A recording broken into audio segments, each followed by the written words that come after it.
Hello student, मैं engineer SK गिरी और आज हम लोग पढ़ने जा रहे हैं इलेक्ट्रिक फील्ड का लेक्चर नंबर 3।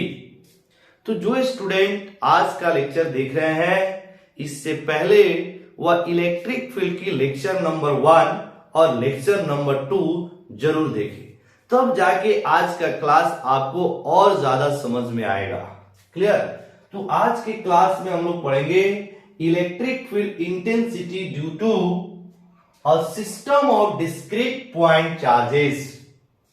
हमने आपको प्रीवियस लेक्चर यानी लेक्चर नंबर 2 में इलेक्ट्रिक फील्ड इंटेंसिटी ड्यू टू अ पॉइंट चार्जेस, एक सिंगल पॉइंट चार्ज के कारण किसी r डिस्टेंस पर इलेक्ट्रिक फील्ड की वैल्यू कितनी होती है, उसकी मैग्नीट्यूड क्या होगा, इसकी डायरेक्शन क्या होगा, ये सारी बातें हमने लेक्चर नंबर 2 में डिस्कस कर चुका है। तो आप लेक्चर नंबर 2 और देखें, लेक्चर नंबर 1 भी देखें, वहां से आपको इलेक्ट्रिक फील्ड की डेफिनेशन, इसकी एसआई यूनिट, डायमेंशन, ये सारे के सारे हमने उस लेक्चर नंबर 1 में डिस्कस किया है। तो यानी 1 और 2 जरूर देखें। क्लियर? तो चलिए आज हम लोग स्टार्ट करेंगे ये वाली topic, electric field intensity due to system of discrete point charges. मतलब एक सिस्टम के अंदर बहुत से पॉइंट चार्जेस है और इन सभी पॉइंट चार्ज के कारण पी पॉइंट पर इलेक्ट्रिक फील्ड इंटेंसिटी की वैल्यू कैसे हम लोग निकालते हैं, इसको हम लोग समझने का कोशिश कर रहे हैं। सपोज ये आपका कोई सिस्टम ऑफ पॉइंट चार्जेस है जिसमें बहुत सारे पॉइंट चार्जेस है, जैसे Q1, यहां पर -Q2 and dash dash Qn। हो सकता है सभी चार्ज पॉजिटिव हो सकता है सिस्टम के अंदर सभी चार्ज निगेटिव हो सकता है कुछ चार्ज पॉजिटिव और कुछ चार्ज निगेटिव हो। क्लियर? तो ये है आपका system of point charges. Suppose ये जो सिस्टम है वह एक मीडियम में रखा हुआ है जिसकी डाइलेक्ट्रिक कांस्टेंट एप्सिलॉन आर है। अगर मीडियम एयर है तो एप्सिलॉन आर का मान 1 होगा। अगर कोई मीडियम नहीं है, वैक्यूम है, उस जगह पे भी एप्सिलॉन आर का मान 1 हम लोग लेते हैं। अब इस पूरे सिस्टम के कारण अगर यहां पर एक पॉइंट P है तो इस पूरे सिस्टम के कारण अगर हमें P पॉइंट पर इलेक्ट्रिक फील्ड की वैल्यू निकालना है तो कैसे निकालेंगे? प्रोसेस क्या है कि P पर पहले Q1 के कारण इलेक्ट्रिक फील्ड निकाल लीजिए, उसकी मैग्नीट्यूड और उसकी डायरेक्शन दोनों निकालिए। -Q2 के कारण P पॉइंट पर इलेक्ट्रिक फील्ड की मैग्नीट्यूड और डायरेक्शन निकालिए। डैश डैश इसके अंदर जितने भी चार्जेस हैं सभी के कारण इंडिविजुअली P पॉइंट पर इलेक्ट्रिक फील्ड इंटेंसिटी और उसकी डायरेक्शन निकाल लीजिए। फिर से जब आपको पूरे सिस्टम के कारण P पॉइंट पे निकालना है तो जितने भी आपके इंडिविजुअली इलेक्ट्रिक फील्ड जो निकाले हुए हैं सबको वेक्टोरियली ऐड कर देंगे तो पूरे सिस्टम के कारण P पॉइंट पर इलेक्ट्रिक फील्ड की वैल्यू निकल जाएगा। चलिए स्टार्ट करते हैं। जैसे आप पहले यहां लिखेंगे electric field intensity at point P due to charge Q1 के कारण P पॉइंट पर इलेक्ट्रिक फील्ड इंटेंसिटी। तो Q1 से लेके पहले आप P तक डिस्टेंस निकाल लीजिए। सपोज ये डिस्टेंस है R1, तो electric field due to Q1 at point P को मान लिया हमने E1, तो this is equal to 1/4 pi epsilon 0 epsilon R, medium में है dielectric constant epsilon R into Q1 mod divided by R1 का whole square, Q1 mod divided by R1 का whole square. ये तो निकल गए इसकी मैग्नीट्यूड। अब इसकी डायरेक्शन निकालेंगे तो चार्ज की पोलैरिटी देखेंगे। चार्ज आपका पॉजिटिव है, पॉजिटिव के लिए इलेक्ट्रिक फील्ड की जो डायरेक्शन होता है वह अवे फ्रॉम दी चार्ज।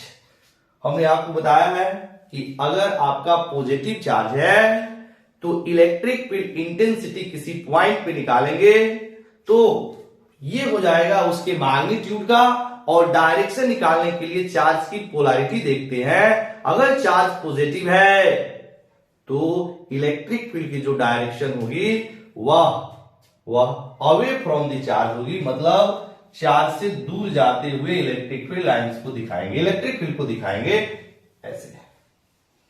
अगर आपको P पॉइंट पे -Q2 के कारण निकालना है तो फिर से Q2 से लेके पहले आप P तक का डिस्टेंस निकाल लीजिए। दिस इज सब R2, सपोज R2 है तो यहां पर लिखेंगे इलेक्ट्रिक फील्ड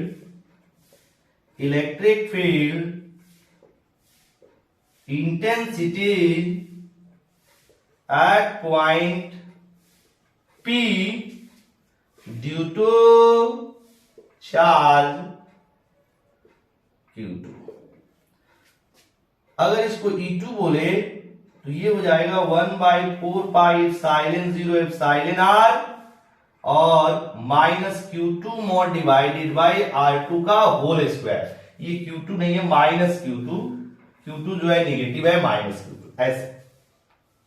तो यहां पे हम लोग इंटेंसिटी निकाल रहे हैं, मतलब इलेक्ट्रिक फील्ड की मैग्नीट्यूड निकाल रहे हैं, तो यहां पर चार्ज की मैग्नीट्यूड लेंगे डिवाइडेड बाई जो इनके बीच की डिस्टेंस होगी उसकी स्क्वायर। अब इसकी जो डायरेक्शन होगी, मतलब -Q2 के कारण जो इलेक्ट्रिक फील्ड की डायरेक्शन होगी, Q2 निगेटिव है तो टुवार्ड्स दी चार्ज, मतलब चार्ज की ओर होगा इलेक्ट्रिक फील्ड की डायरेक्शन, तो ये हो गई E2। और डायरेक्शन जो होता है वो दोनों पॉइंट चार्ज को, यानी सॉरी दोनों पॉइंट को मिलाने वाला जो स्ट्रेट लाइन होता है उसी के एलोंग लेते हैं। जैसे Q1 और P को मिलाने वाली जो स्ट्रेट लाइन है इसी के एलोंग E1 होगा। -Q2 और P को मिलाने वाली जो स्ट्रेट लाइन है इसी के एलोंग E2 की डायरेक्शन होगी। सिमिलरली इसके अंदर जितने भी चार्ज है सबके कारण निकाल लेंगे। मान लीजिए यहां पे लिखेंगे डैश डैश करके इलेक्ट्रिक फील्ड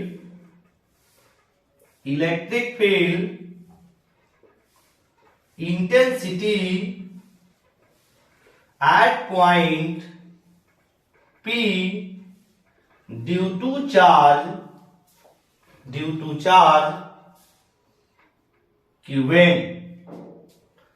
अब चार्ज Qn के लिए इलेक्ट्रिक फील्ड इंटेंसिटी की वैल्यू निकालेंगे तो En is equal to 1/4 pi epsilon 0 epsilon r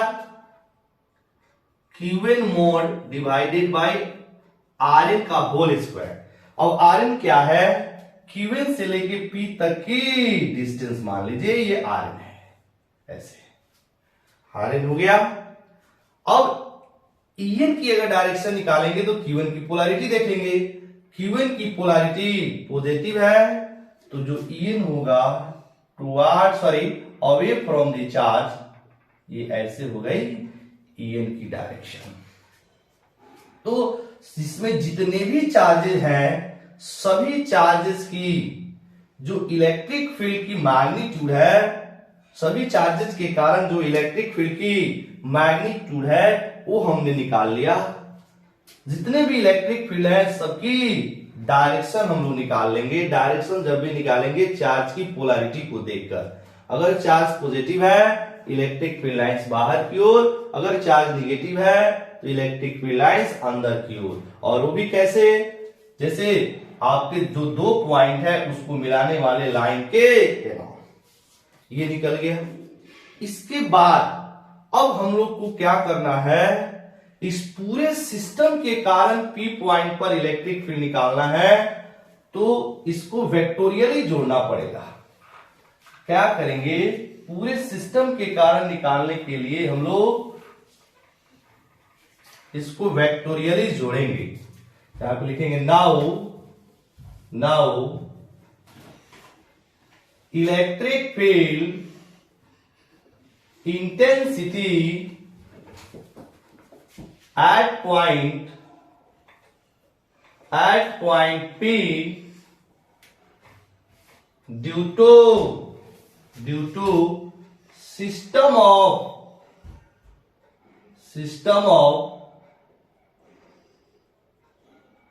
point charges. Now electric field intensity at point P due to system of point charges. अगर इसको हम लोग E बोले तो E vector is equal to E1 vector plus E2 vector plus dash dash En vector. और vector sum हम लोग बहुत अच्छे से जानते हैं कि अगर हमें दो वेक्टर को जोड़ना है तो उसके लिए कौन सा फॉर्मूला यूज करेंगे। सपोज हमारे पास दो वेक्टर दिया हुआ है, वेक्टर ए और वेक्टर बी, इसके बीच का एंगल अगर थीटा है तो इस दोनों वेक्टर को जोड़ने के बाद जो रिजल्टेंट वेक्टर होता है उसकी मैग्नीट्यूड होती है root under A square plus B square plus 2ab cos theta. इस फॉर्मूला से जितने भी वेक्टर्स होंगे सारे वेक्टर को हम लोग ऐड कर सकते हैं। तो हम लोग के पास जितने भी इलेक्ट्रिक फील्ड है सबकी मैग्नीट्यूड पता चल गया, इनकी डायरेक्शन हमें पता चल गया। तो अब इसको ऐड करना सिंपल है, सिंपली सबको वेक्टोरियली ऐड कर लेंगे, जो वैल्यू आएगा वही net electric field at point P due to system of point charges. Clear? तो शायद आपको ये कंसेप्ट समझ में आ गया होगा कि अगर हमें सिस्टम ऑफ पॉइंट चार्जेस के कारण किसी पॉइंट पर इलेक्ट्रिक फील्ड निकालनी है तो इंडिविजुअली आप सभी चार्जेस के कारण पी पॉइंट पर इलेक्ट्रिक फील्ड इंटेंसिटी निकालिए, उस इलेक्ट्रिक फील्ड की डायरेक्शन निकाल लीजिए, उसके बाद पूरे सिस्टम का निकालने के लिए इसको वेक्टोरियली ऐड कर दीजिए। क्लियर? चलिए इस पे अब हम लोग एक क्वेश्चन करते हैं जो कि एनसीईआरटी का क्वेश्चन है, एग्जाम्पल क्वेश्चन एनसीईआरटी का है, उसे हम लोग सॉल्व करते हैं। आप पॉज करके इसको नोट कर लेंगे, पॉज करके इसको नोट कर लेंगे।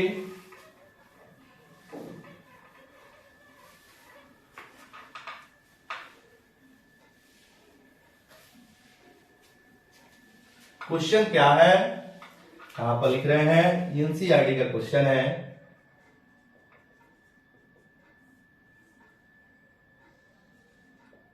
यहां पे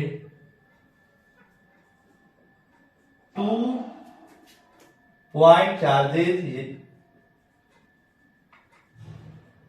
Q1 is equal to 10 raised to the power minus 8 coulomb and Q2 is equal to 10 minus 10 raised to the power minus 8 coulomb are placed at distance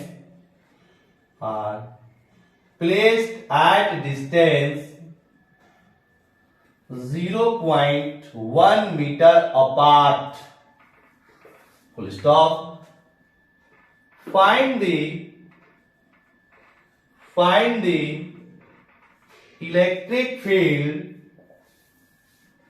at point A, B and C as shown in figure below. show in figure below. ये है। अब आपके लिए जो figure है कुछ इस तरह से है।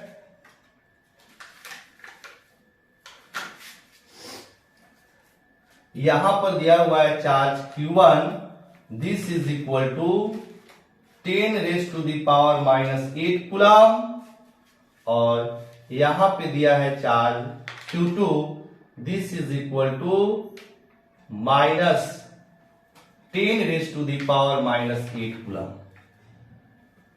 दोनों चार्ज के बीच की जो डिस्टेंस है वो 0.1 मीटर है। पॉइंट ए जो है इसके मिड पॉइंट में है, यहां पर ए मतलब Q1 से लेकर ए तक का डिस्टेंस 0.05 मीटर है और Q2 से लेकर ए तक का डिस्टेंस 0.05 मीटर है। दोनों डिस्टेंस बराबर है, मिड पॉइंट पर है। और बी पॉइंट यहां पर है, यहां पर ये है आपका B point,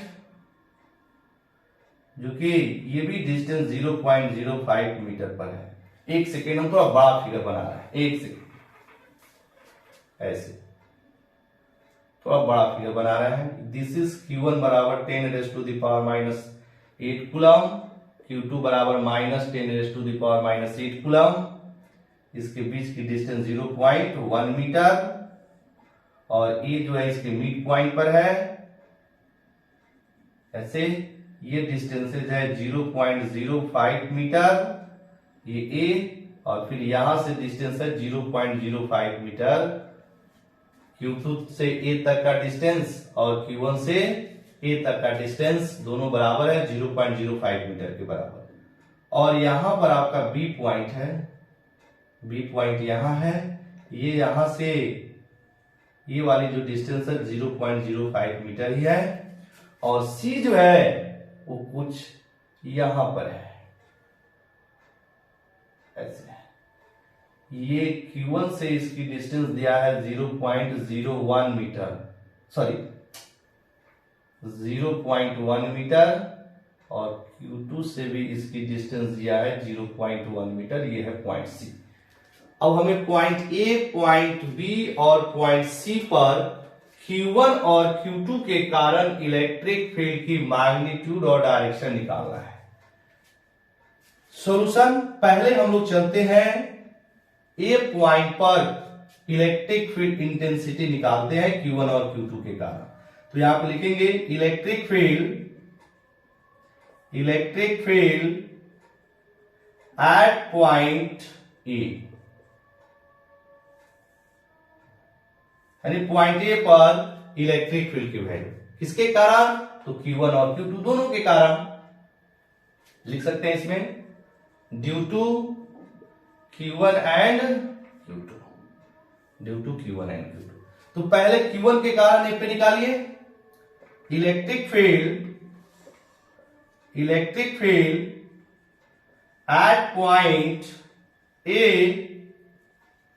due to charge Q1 के कारण ए पॉइंट पर इलेक्ट्रिक फील्ड। तो यहां से लिखेंगे, अगर इसको E1 बोले तो 1/4πε0। और मान लीजिए क्वेश्चन में कहीं भी मीडियम का जिक्र नहीं है, तो हम लोग ये एज्यूम करके चलेंगे कि ये जो चार्जेज है वह एयर में रखे हुए हैं। तो एयर की फॉर्मूला यूज करेंगे 1/4πε0 into Q1 mod divided by R1 का होल स्क्वायर। तो सॉल्व करेंगे तो 9 इंटू 10⁻⁹ Q1 mod मतलब 10⁻⁻8 का mod डिवाइडेड बाई R1। तो Q1 से लेकर A तक का जो डिस्टेंस है वो है 0.05 का होल स्क्वायर। तो सॉल्व किया जाए तो 9 into 10⁻9 into 10⁻8 divided by 0.05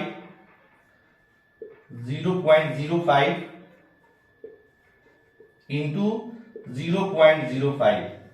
this is equal to, पहले इक्वल टू यहां से पॉइंट हटाते हैं, पॉइंट हटाएंगे तो यहां पे 100 आ जाएगा, फिर यहां से पॉइंट हटाएंगे तो फिर इसका 100 आ जाएगा।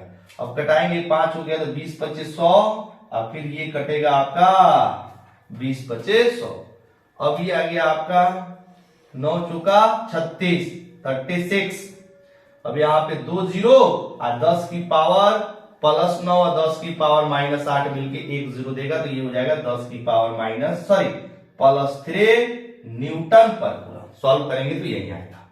सिमिलरली आप Q2 के कारण एक पॉइंट पे निकाल लेंगे मैग्नीट्यूड, है कि नहीं। अब पहले Q2 के कारण ए पॉइंट पर मैग्नीट्यूड निकालने से पहले E1 की हम लोग डायरेक्शन निकालते हैं। Q1 इज पॉजिटिव, Q1 अगर पॉजिटिव है तो Q1 के कारण ए पॉइंट पर जो इलेक्ट्रिक फील्ड की डायरेक्शन होगी वह away from the charge, away from the charge का मतलब है ऐसे, यानी कि दोनों Q1 और A को मिलाने वाले लाइन के अलोंग बाहर की ओर, तो ये डायरेक्शन हो गया E1 का। इसी तरह अब electric field intensity at point A due to charge Q2 के कारण, तो इसको अगर हम लोग E2 बोले तो फॉर्मूला हो जाएगा 1/4 pi epsilon 0 into Q2 mod divided by R2 का होल स्क्वायर। वैल्यू रखेंगे 9 into 10 raise to the power 9, ये हो जाएगा -10 रेज टू दी पावर -8 का मैग्नीट्यूड डिवाइडेड बाई, फिर से अब Q2 से लेकर A तक का डिस्टेंस भी सेम है 0.05 का होल स्क्वायर। सॉल्व करेंगे तो 9 into 10 raise to the power 9 into -10 raise to the power -8 का mod plus 10 raise to the power 8 हो जाएगा, डिवाइडेड बाय 0.05 इंटू 0.05। अब देखना पहले ही जैसी वैल्यू आ गई तो इसको दोबारा सॉल्व करने की जरूरत नहीं है, ये हो जाएगा 36 into 10 raise to the power +3 newton per coulomb. तो E1 और E2 की मैग्नीट्यूड निकल गया। E1 की हम लोग डायरेक्शन निकाल लिए हैं, इसी तरह E2 की डायरेक्शन निकालेंगे। E2 है आपका निगेटिव, तो निगेटिव के लिए जो इलेक्ट्रिक फील्ड की डायरेक्शन होती है वो टुवर्ड्स द चार्ज होता है, वो भी दोनों पॉइंट को मिलाने वाले लाइन के अलोंग। तो A और Q2 को मिलाने वाली जो लाइन है वह आपका ऐसे है, तो इसी के अलोंग चार्ज की ओर, तो ये हो जाएगा आपका E2 की डायरेक्शन। तो E1 और E2 की डायरेक्शन हमें निकल चुका है, इसकी मैग्नीट्यूड हम लोग निकाल लिए हैं। तो अगर अब हमें इसकी नेट इलेक्ट्रिक फील्ड निकालनी है एक पॉइंट पर, तो क्या होगा जरा देखेंगे। नेट इलेक्ट्रिक फील्ड यहां पे लिख रहे हैं, यहां पे देखो बॉक्स बना के यहां पे लिख रहे हैं ऐसे, यहां पे लिखेंगे नेट इलेक्ट्रिक फील्ड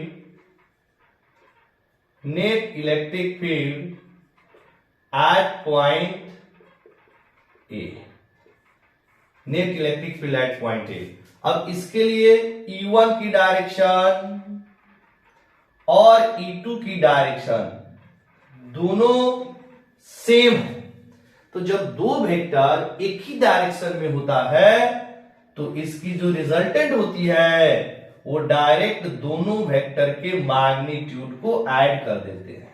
ये तभी यूज करते हैं जब दो वेक्टर सेम डायरेक्शन में होता है, इट मींस थीटा का मान जब 0 डिग्री होता है तो हम लोग डायरेक्ट जोड़ देते हैं, ये वेक्टर का रूल है। तो E1 प्लस E2, अब देख रहा है E1 की जो वैल्यू है वो 36 into 10 raise to the power 3 newton per coulomb, और आपका E2 की जो वैल्यू है वो भी है 36 into 10 raise to the power 3 newton per coulomb. अब दोनों को जोड़ेंगे तो 72 into 10 raise to the power 3 newton per coulomb आ गया इसकी मैग्नीट्यूड। अब डायरेक्शन क्या होगा, तो जो आपके दो वेक्टर जब सेम डायरेक्शन में होता है तो रिजल्टेंट वेक्टर की डायरेक्शन दोनों वेक्टर की डायरेक्शन में ही होता है। मतलब जो E की डायरेक्शन होगा वह E1 और E2 के ही डायरेक्शन में होगा, और E1 और E2 किधर है तो टुवर्ड्स Q2। तो E की जो डायरेक्शन हो जाएगा direction of E is towards Q2। E की जो डायरेक्शन है, मतलब E वेक्टर की जो डायरेक्शन है, नेट इलेक्ट्रिक फील्ड की जो डायरेक्शन है वो किधर है टुवर्ड्स Q2, यानी Q2 की। तो ये अब हम लोग निकाल लिए ए पॉइंट पर net electric field due to charge Q1 and Q2। अब हमें निकालना है बी पॉइंट पर Q1 और Q2 के कारण इलेक्ट्रिक फील्ड की मैग्नीट्यूड एंड डायरेक्शन। चलिए अब हम लोग सेकेंड इसको मान लीजिए एक नंबर मान के इसको नोट करेंगे। पॉज करके आप नोट कीजिए। अब इसी तरह हम 2 नंबर में निकाल रहे हैं सेकेंड नंबर में देखिए हम चेंजिंग क्या करेंगे। Electric field at point B, ध्यान से समझेंगे बाबू, यहां पे हमने सीधा लिख दिया B due to charge Q1 and Q2, यानी कि अब आपको Q1 एंड Q2 के कारण बी पॉइंट पे निकालना है। इसके लिए फिर से वही कि Q1 के कारण बी पे कितना होगा वो निकाल लीजिए, Q2 के कारण बी पे इलेक्ट्रिक फील्ड की वैल्यू कितनी होगी वो निकाल लीजिए, दोनों को वेक्टोरियली ऐड कर दीजिए।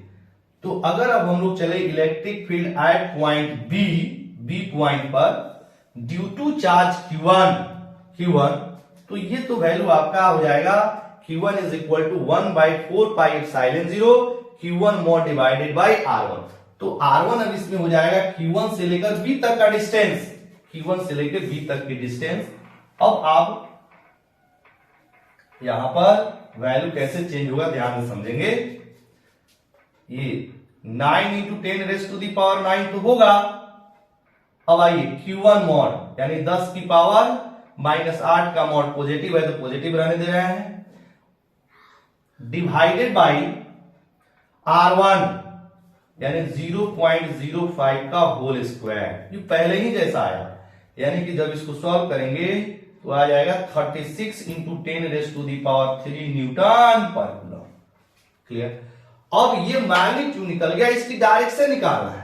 डायरेक्शन निकालने के लिए चार्ज की पोलैरिटी देखेंगे, Q1 पॉजिटिव है तो डायरेक्शन होगा इसका अवे फ्रॉम द चार्ज, वो भी B और Q1 को मिलाने वाले लाइन के लॉन्ग, तो ये हो गया आपका E1 की डायरेक्शन ऐसे बाहर की ओर। उसी तरह आप लिखेंगे electric field intensity at point B due to charge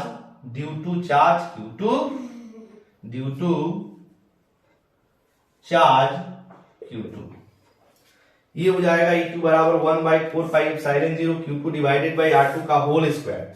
अब Q2 आपका निगेटिव है तो यहां पे इसकी -10 × 10⁻⁸ का मॉड। अब यहां पे Q2 से लेकर B तक की डिस्टेंस कितनी होगी, तो यहां से यहां तक देखिएगा Q2 से लेकर Q1 तक का डिस्टेंस 0.1, अब फिर यहां से इसकी डिस्टेंस हो जाएगी 0.05। तो 0.1 में 0.05 को ऐड करेंगे ये आ जाएगा 0.15 यानी 15। यहां पर R2 जो होगा Q2 से लेकर B तक की डिस्टेंस ये आ जाएगा आपका 0.15 का होल स्क्वायर। अब वैल्यू आएगा तो यहां पर देखिए अब चेंजिंग क्या आएगा, 0.15 × 0.15, 2 बार लिखेंगे। अब यहां से इस पॉइंट को हटाइए, ये आ जाएगा यहां पे 100, फिर इस पॉइंट को हटाएंगे ये आ जाएगा यहां पर 100, काटिए ये आ जाएगा आपका 3 से 3 तिहाई 9 और फिर हो जाएगा आपका 5 तिहाई 15। ठीक है, फिर इसको पूरा से पूरा काटो, 5 से कट गया। अब 25 चौका सही 4 मरतबे भी कट रहा है, तो ये आ जाएगा आपका सॉल्व करने के बाद 4, यहाँ पे 2 जीरो आए, इन दोनों को मिला के 1 जीरो, 4 × 10⁻³ न्यूटन पर कूलम। तो ये आ गया आपका E2 की मैग्नीट्यूड।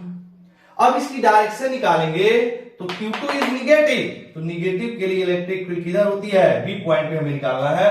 तो Q2 के लिए आपका निगेटिव चार्ज के लिए electric field lines towards the charge, यानी कि इधर चार्ज की ओर, तो ये आ जाएगा आपका E2 की डायरेक्शन ऐसे, चार्ज की ओर ऐसे Q2 की ओर, क्योंकि निगेटिव है इसलिए इस डायरेक्शन में, ये आपका पॉजिटिव है तो बाहर की ओर दिया गया यहां पर। अब नेट निकालेंगे तो आपका नेट एट पॉइंट बी पर जब नेट निकालेंगे तो अब इसमें जो आपका डायरेक्शन है वो चेंज हो चुका है, मतलब E1 की डायरेक्शन आपका E2 की डायरेक्शन दोनों एक दूसरे के अपोजिट है। देखिए यानी कि थीटा की जो वैल्यू है वो कितना बन रहा है 180 डिग्री। तो इस केस में जो रिजल्टेंट होता है वह बड़ा वेक्टर माइनस छोटा वेक्टर, मतलब इसमें E1 जो है वह E2 से बड़ा है। E1 की value 36 into 10 raise to the power 3 और E2 की जो वैल्यू है 4 into 10 raise to the power plus 3। Solve करेंगे तो इसमें बिगर वेक्टर जो है वो E1 है, E1 माइनस E2, बिगर वेक्टर माइनस स्मॉलर वेक्टर।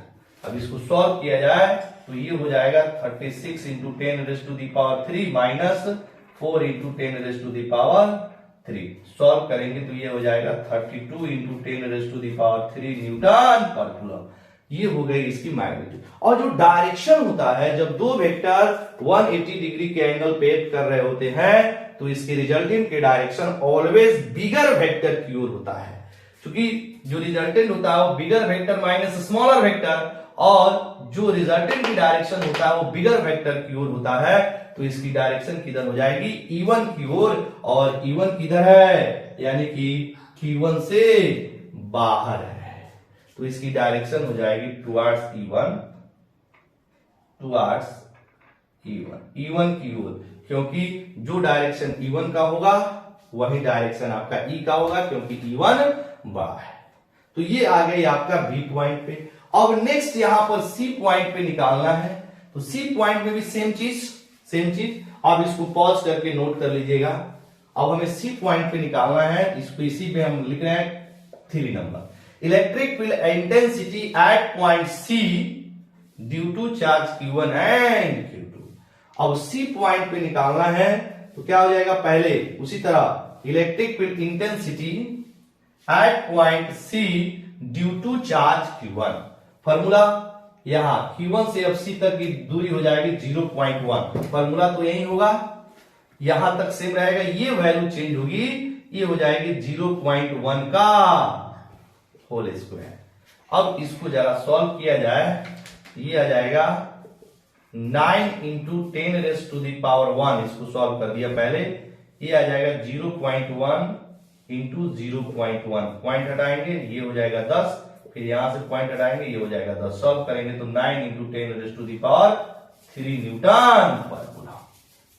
उसी तरह electric field intensity at point C due to charge Q2, same formula, same values, यहां पर 0.1 का होल स्क्वायर होगा, मैग्नीट्यूड निकालेंगे, सेम वैल्यू आएगा इसके बराबर, यानी 9 into 10 raise to the power 3 newton per coulomb. अब हम लोग चलते हैं E1 और E2 की डायरेक्शन निकालने के लिए।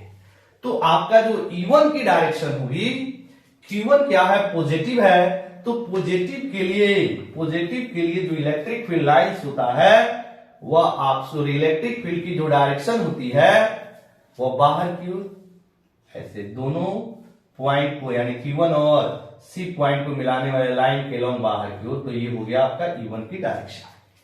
उसी तरह E2, ये चार्ज निगेटिव है, टुवर्ड्स होगा, ऐसे ये हो गई आपका E2 की डायरेक्शन। E2 की डायरेक्शन निकल गया, E1 की डायरेक्शन निकल गया। और इनको जोड़ना है, ऐड करना है, तो ऐड करने के लिए इसके बीच का हमें एंगल चाहिए, ऐड करने के लिए इसके बीच का हमें एंगल चाहिए, ठीक है। यहां पे इसको हम बता रहे हैं, ऐड करने के लिए हमें एंगल चाहिए।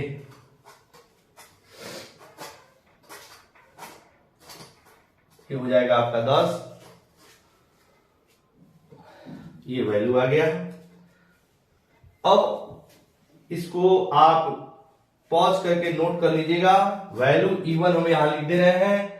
E1 हमारा आया है 9 into 10 raise to the power 3 newton per coulomb, और E2 भी आया है 9 into 10 raise to the power 3 newton coulomb. बोले तो E1 और E2 आपका इक्वल है, और इसको हमने x के इक्वल मान लिया, से मान लिया E1 और E2 दोनों आपस में बराबर है, वो x के बराबर। x की वैल्यू कितना हो जाएगा, 9 into 10 raise to the power 3 newton per coulomb. अब आपको दोनों वेक्टर को ऐड करना है। ऐड करने के लिए हमें थोड़ा सा मैथमेटिक्स यूज करना पड़ेगा, थोड़ा सा हम लोग इसमें मैथमेटिक्स यूज करेंगे, इसीलिए सबको मैंने हटाया। मान लीजिए इसके बीच की जो एंगल है वो हम लोग कैसे निकालेंगे, पहले देखिएगा। Q1C and Q2 are isosceles triangle, because ये वाली साइड आइसोसेलेस नहीं, सॉरी ये equilateral triangle, sorry equilateral triangle. Q1C और Q2 इक्विलेटरल ट्रायंगल है। इक्विलेटरल ट्रायंगल है क्योंकि ये वाली और ये वाली तीनों साइड्स आपस में इक्वल है, इक्विलेटरल ट्रायंगल है। इक्विलेटरल ट्रायंगल है तो ये वाली एंगल हो जाएगा 60 डिग्री, बिकॉज इक्विलेटरल ट्रायंगल के सभी एंगल 60 होते हैं। तो ये हो जाएगा आपका 60, तो ये एंगल हो जाएगा 120। तो E1 और E2 के बीच का एंगल निकल गया, E1 और E2 के बीच का एंगल निकल गया 120 डिग्री। ठीक है, तो अब हम लोग नेट निकाले। Net electric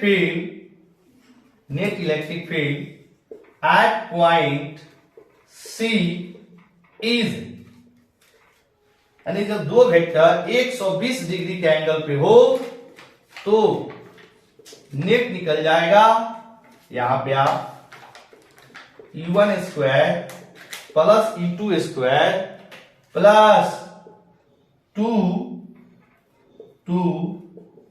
E1 E2 cos 120 degree, क्योंकि इसके बीच का एंगल हम लोग निकाल लिए हैं 120 डिग्री। अब मान लो इसको x मान लिया है, तो x square plus 2x cos 120 solve करेंगे, ये हो जाएगा 2x square plus 2x square और cos 120 बराबर -1/2। cos 120 degree is equal to -1/2, ये कटेगा, ये आ जाएगा आपका 2x स्क्वायर माइनस x स्क्वायर। सॉल्व करने के बाद ये आपका x स्क्वायर का अंडर रूट x हो जाएगा और x की वैल्यू 9 × 10⁻³ न्यूटन पर कूलम, यानी कि जो रिजल्टेंट है उसकी मैग्नीट्यूड आ गई 9 × 10⁻³ न्यूटन पर कूलम E की वैल्यू। अब इसकी जो डायरेक्शन है, जब दो वेक्टर आपस में इक्वल होते हैं, तो जो रिजल्टेंट होता है इसके मिड से पास करता है, बिल्कुल बीच से पास करता है। तो ये हो गया आपका E की डायरेक्शन, मतलब E की जो डायरेक्शन है कुछ इस तरह से। E की डायरेक्शन आपका ऐसे है, किधर, तो टुवार्ड्स Q2 की तरफ जा रहा है। तो इसकी जो डायरेक्शन हो जाएगी, direction of E is towards, direction of E towards Q2 आपका जिस डायरेक्शन में है उसी डायरेक्शन में E की डायरेक्शन होगी और मैग्नीट्यूड हो जाएगा आपका 9 × 10⁻³ न्यूटन पर कूलम। तो ये जो आपके क्वेश्चंस थे ये एनसीईआरटी के एग्जांपल थे कि जब एक से ज्यादा चार्ज होगा तब आप किसी पॉइंट पे कैसे इलेक्ट्रिक फील्ड की वैल्यू निकालेंगे। आप क्या करेंगे, एक एक करके निकाल लेंगे, मतलब Q1 के कारण Q2 के कारण, और लास्ट में उसको वेक्टोरियली ऐड कर देंगे। क्लियर। अब हम लोग नेक्स्ट वीडियो में मिलेंगे, तब तक के लिए आप पढ़ते रहिए। Very very thank you.